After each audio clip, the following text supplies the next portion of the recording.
Beni soruşsanız bak bu dağlardan, o məğrur duruşlu can Laçınlıyam.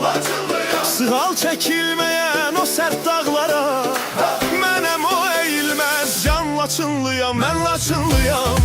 Torpaqdan yaranıb torpaq olmadım, mən qaya parçası dağ vüqarlıyam. Bulanlıq sular tək dolub daşmadım, o coşqun əkəri hayqırtısıyam. Mən Laçınlıyam. Yeller qayalardan nə aparar ki, tufanlar qopsa da yel olub keçər. Məni zirvələrdən kim qoparar ki, qartalam ovumda zirvədə yetər. Mən Laçınlıyam, dağ vüqarlıyam. Mən Laçınlıyam, vətən canlıyam, can Laçınlıyam. Dağ vüqarlıyam, mən Laçınlıyam, vətən canlıyam, can Laçınlıyam.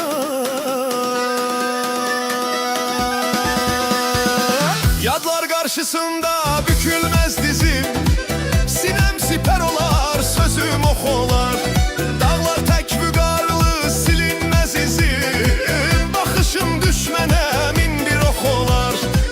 İgid oğulların şir bileklidir, her biri sarsılmaz bir qala eldir. Vətən qeyrətlidir, can diləklidir, mən də onlar kimi vətən canlıyam. Mən Laçınlıyam, Laçınlıyam, Laçınlıyam, Laçınlıyam. Atam bir ucada, mən dağın qarı, onun bu dünyada yadigarıyam. Laçın əmanətdir babalarımdan, damarda axan o qeyrət qanıyam. Mən Laçınlıyam, mən Laçınlıyam,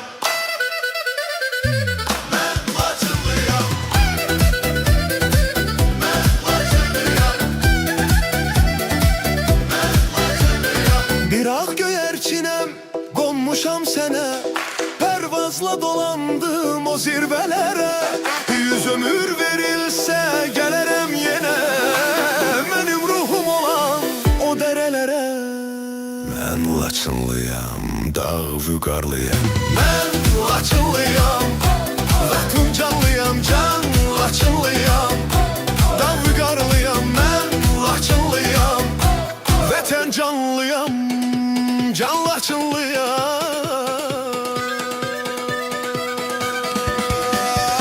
Arxamca boylanma, başını qaldır, zirvələr göstərər, izim oradadır.